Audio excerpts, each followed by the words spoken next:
낯선 땅으로 떠난 청년. 2024년 7월 뜨거운 여름 햇살이 내리쫓던 날, 일본의 한 청년이 큰 결심을 품고 비행기에 올랐습니다. 그의 이름은 리안 타나카.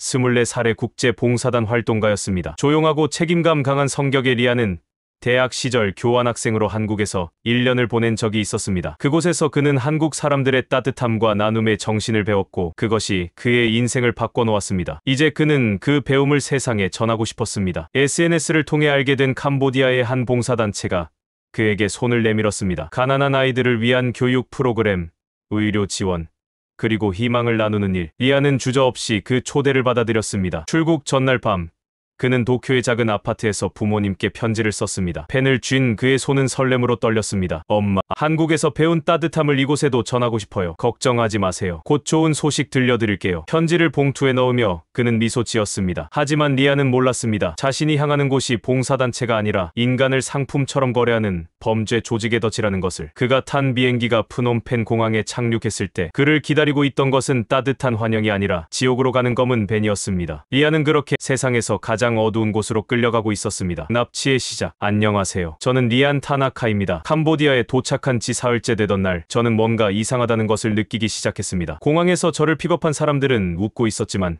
그 눈빛은 차갑고 계산적이었습니다. 그들은 저를 약속된 봉사센터가 아닌 시아누크빌의 외곽 지역으로 데려갔습니다. 낡은 건물, 철창으로 된 창문, 그리고 복도를 서성이는 무표정한 사람들. 여기가 봉사센터라고요? 제가 물었을 때 한 남자가 비웃듯 대답했습니다. 넌 이제 여기서 일해야 해. 빚을 갚을 때까지. 저는 그제야 깨달았습니다. 저는 납치된 것입니다. 휴대폰은 빼앗겼고 여권도 압수당했습니다. 매일 아침 6시부터 밤 12시까지 저는 컴퓨터 앞에 앉아 사기 메시지를 보내야 했습니다. 보이스피싱, 로맨스 스캠, 투자 사기. 거부하면 폭행이 기다렸습니다. 일주일이 지났을 때 조직은 제 가족에게 전화를 걸었습니다. 도쿄에 있는 부모님께 리안이 구금돼 있습니다. 5천만 엔을 보내면 풀어주죠. 전화를 건 남자는 조선족 억양을 썼고 뒤에서는 누군가의 신음소리가 들렸습니다. 그건 제가 아니었지만 부모님은 그게 제 목소리라고 믿으셨을 겁니다. 어머니는 울부짖으며 일본 대사관에 신고했습니다. 하지만 현지 경찰의 반응은 냉담했습니다. 그런 일은 자주 있습니다. 돈을 보내세요. 일본 대사관도 소극적이었습니다. 하지만 기적처럼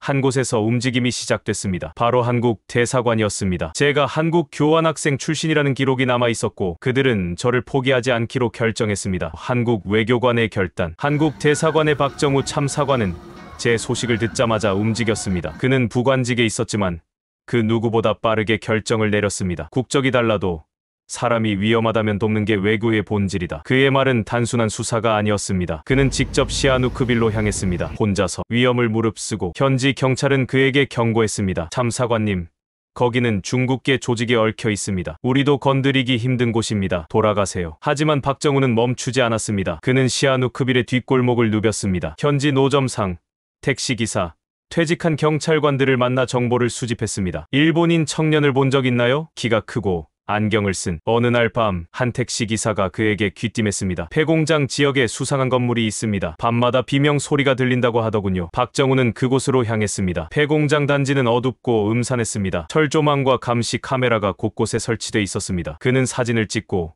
좌표를 기록했습니다. 그리고 대사관으로 돌아와 본국에 긴급 보고를 올렸습니다. 피해자 위치 파악 완료. 구출 작전 협조 요청합니다. 하지만 시간은 촉박했습니다. 조직은 돈이 입금되지 않자 저를 다른 곳으로 옮기려 했습니다. 더 깊은 정글 속으로. 그곳에 가면 저는 영원히 사라질 것입니다. 박정우는 캄보디아 정부를 압박했습니다. 이건 인권 문제입니다. 국제사회가 주목하고 있습니다. 마침내 캄보디아 당국이 조건부로 협조하기로 했습니다. 작전은 비밀리에 진행되기로 했습니다. 스캠 단지의 실체. 저는 그 건물 안에서 하루하루를 버텼습니다. 희망은 거의 없었습니다. 제 옆방에는 중국인, 베트남인, 그리고 필리핀인 피해자들이 있었습니다. 우리는 서로 다른 언어를 썼지만 같은 고통을 나눴습니다. 매일 전기 고문이 있었습니다. 실적을 채우지 못하면 쇠 막대기로 맞았습니다. 밥은 하루에 한 번.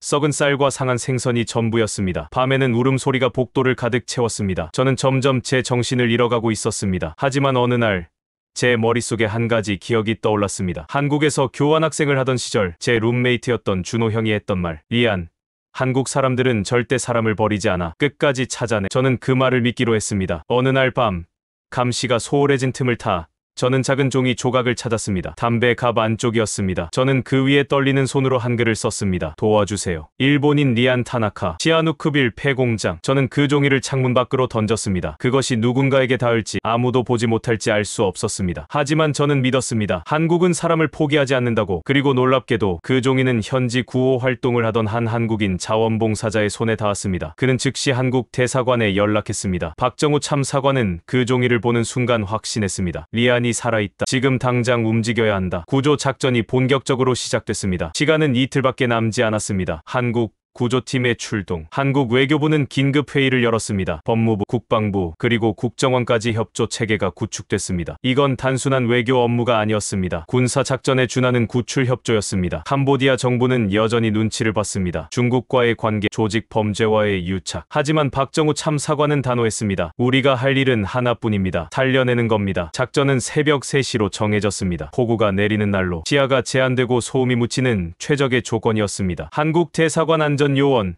캄보디아 특수경찰, 그리고 현지 협조자들이 팀을 이뤘습니다. 그들은 방탄복을 입고 통신 장비를 점검했습니다. 박정우는 팀원들에게 말했습니다. 우리가 구하는 사람은 일본인입니다. 하지만 그는 한국을 사랑했던 청년입니다. 우리는 그를 집으로 데려갈 겁니다. 새벽 2시 50분.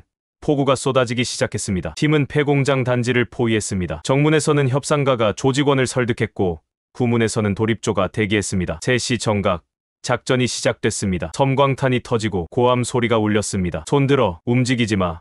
총성이 몇 차례 울렸습니다. 조직원 몇 명이 저항했지만 곧 제압됐습니다. 구조팀은 건물 안으로 뛰어들었습니다. 복도는 미로 같았고 방마다 잠긴 문들이 있었습니다. 그들은 문을 하나씩 부수며 외쳤습니다. 살아있습니까? 그리고 마침내 한 방 구석에서 저를 발견했습니다. 저는 바닥에 쓰러져 있었습니다. 의식은 희미했고 몸은 피투성이었습니다. 구조대원 한 명이 제 얼굴을 들여다봤습니다. 살아있습니까? 저는 미약한 숨으로 제가 기억하는 유일한 단어를 말했습니다. 코리아. 그 순간 구조대원의 눈에 눈물이 고였습니다. 맞습니다. 한국입니다. 이제 안전합니다. 기적의 생還. 저는 구조대의 품에 안긴 순간 울음을 터뜨렸습니다. 제가 포기하지 않았던 희망이 현실이 된 순간이었습니다. 그들은 저를 들것에 옮기고 급히 구급차로 실었습니다. 빗속을 뚫고 달리는 구급차 안에서 박정우 참사관이 제 손을 잡았습니다. 리안 씨, 이제 괜찮습니다. 우리가 데려왔습니다. 저는 고개를 끄덕였습니다. 말은 나오지 않았지만 제 눈빛이 모든 것을 말해주었습니다. 고맙다고, 살려줘서 고맙다고. 병원에 도착했을 때 이미 언론들이 몰려 있었습니다. 국제 뉴스가 된 것입니다. 한국,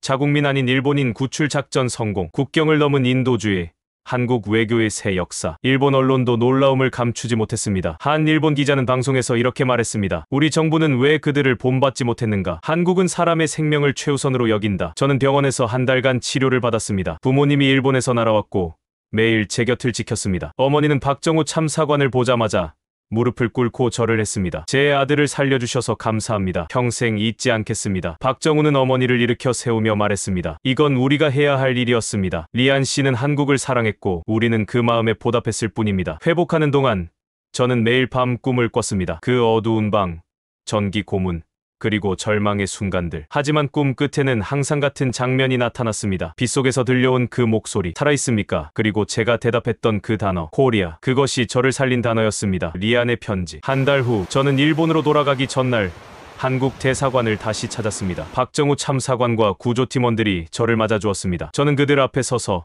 떨리는 목소리로 말했습니다. 여러분이 보여준 용기 그리고 정의, 그것은 제게 단순한 구조가 아니었습니다. 그것은 인간의 존엄성이 무엇인지 보여준 증명이었습니다. 저는 준비해온 편지를 박정우 참사관에게 전했습니다. 편지에는 이렇게 쓰여 있었습니다. 한국은 저희 두 번째 조국입니다. 당신들이 보여준 용기와 정의, 저는 평생 잊지 않겠습니다. 국적이 다르다는 이유로 저를 포기할 수도 있었습니다. 하지만 당신들은 끝까지 포기하지 않았습니다. 그것이 진짜 국가의 힘이라고 저는 믿습니다. 언젠가 저도 누군가에게 이 은혜를 돌려줄 것입니다. 한국이 제게 가르쳐준 것처럼 사람은 포기하지 않는다는 것을. 공항으로 가는 차 안에서 저는 창밖을 바라봤습니다. 프놈펜의 거리, 그리고 멀리 보이는 태극기, 바람에 펄럭이는 그 깃발을 보며 저는 다짐했습니다. 언젠가 다시 이곳에 올 것이라고. 이번에는 피해자가 아니라 구조자로서 비행기가 이륙하고 저는 마지막으로 캄보디아를 내려다봤습니다. 그리고 속으로 외쳤습니다. 감사합니다. 대한민국. 당신들이 증명했습니다. 국가의 힘은 돈이 아니라 사람을 끝까지 지키는 마음에서 나온다는 것을. 그날 이후 저는 일본에서 인신매매 피해자 구조 활동을 시작했습니다. 제가 받은 은혜를 이제는 다른 이들에게 전하고 있습니다. 그리고 제 사무실에는 항상 태극기 사진 한 장이 걸려 있습니다. 빗속에서 저를 구해준 그날의 기억. 그것이 제 인생의 나침반입니다.